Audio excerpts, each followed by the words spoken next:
Today, we're diving into one of the most unbelievable financial crimes in modern history. Seriously.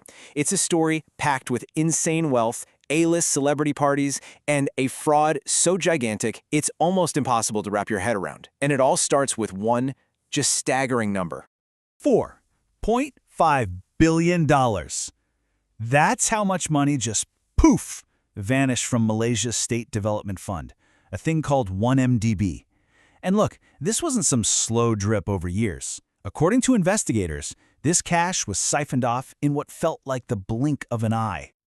You know, the scale of this thing is what just blew everyone away. Investigators weren't just surprised, they were floored. The amount of money stolen was so massive, it literally changed the definition of what was even possible in white-collar crime. And that is the billion-dollar question, isn't it? How could one guy, who kind of came out of nowhere, pull all the strings on an international heist this big and fool some of the world's most powerful financial players along the way? Well, to understand the crime, you first have to understand the man behind it all, the mastermind. His name is Joe Lo.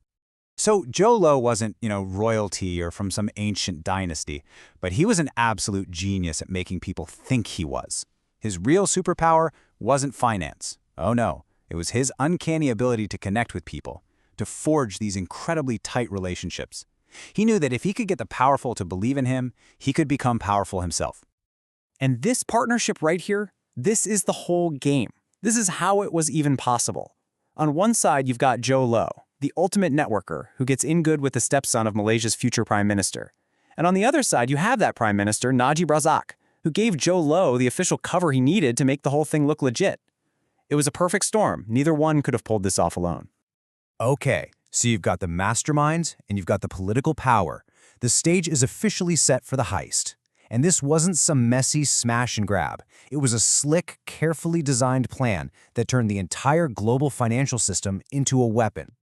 Looking back, the playbook is almost shockingly simple. Step 1, convince the Prime Minister to create a state fund, all under the noble cause of developing Malaysia. Step 2, get the Wall Street seal of approval. Have a giant like Goldman Sachs raise billions for you. And then, step 3 and 4, that's the magic trick. You invent a bunch of fake business deals, and instead of investing the money, you just take it. Billions of dollars diverted straight into private bank accounts. And here's the kicker. This is what made the scale of the theft possible. While Prime Minister Najib was using the fund as his own personal political piggy bank, he gave Joe Lo total, absolute, unchecked control, we're talking carte blanche, to manage the rest. He had no idea just how much was being siphoned off for Joe Lo's other projects. And what exactly were those other projects? What did Joe Lo do with all that stolen cash? Well, he went on a spending spree so ridiculously over the top, it sounds like it was written for a Hollywood movie. I mean, at his peak, Joe Lo was spending money like almost no one else on the planet. We're talking about a private 747 jet that he flew everywhere, a luxury super yacht, mansions in New York, LA, the Hamptons. He even bought a hotel in Beverly Hills. This guy would walk into a nightclub and drop millions of dollars in a single evening. This wasn't just being rich. This was performance art funded by grand larceny. Okay, if you need one story to just sum up the sheer audacity of it all, it's this. He gets this idea. Why not celebrate New Year's Eve twice? So he charters a private 747, fills it with celebrities, parties hard in Sydney when the clock strikes midnight, and then flies everyone across the international date line to Las Vegas to do it all over again. Unbelievable. But nothing, and I mean nothing, captures the mind-bending irony of this story more than this one fact. Joe Lo decided to get into the movie business, and when Leonardo DiCaprio needed money to make his movie, The Wolf of Wall Street, a film about a famous financial scammer, who stepped up? Joe Lo, with $100 million of stolen cash. I mean, you literally cannot make this stuff up. But a party this wild, this loud, this big, it can't last forever. Sooner or later, people are going to start asking questions, and eventually, the world started to notice that billions of dollars were missing, and the whole house of cards began to shake. The beginning of the end really hit in 2015. That's when a couple of journalists at the Wall Street Journal blew the story wide open for the whole world to see, and the fallout was huge. By 2018, the public was so outraged that Prime Minister Najib was voted out of office. In fact, he and his wife were literally stopped at an airport trying to escape the country. He eventually got convicted, but Joe Lo, he was gone, vanished. And when the authorities finally raided Najib's properties, the true scale of all this became crystal clear. They found tens of millions of dollars in cold, hard cash just stacked up around the house. They found over 12,000 pieces of jewelry. And get this, hundreds of luxury designer handbags. It was a pirate's treasure chest, all bought with stolen public money.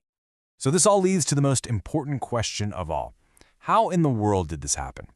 I mean, beyond all the greed and the crazy characters, the 1MDB scandal is really a story about how a global financial system that's supposed to protect us just completely and utterly failed. You know, Bradley Hope, he's one of the journalists who broke this whole story. And he put it perfectly. All those safeguards we think are in place, the checks and balances, they just evaporated. The banks, the auditors, the regulators, every single one of them failed to stop what was happening. And here's the really simple, kind of ugly reason why. When you're dealing with billions of dollars, the fees are enormous. For a bank like Goldman Sachs, there was a huge incentive to just look the other way, push these massive deals through because everybody was in line to make an absolute fortune. Profit just won out over doing the right thing. And that leaves us right here with the final haunting question. Because while some people have faced justice, the architect of the entire scheme, Joe Low, is still out there, with billions still missing. Some reports say he's in China, spotted at parties, living free.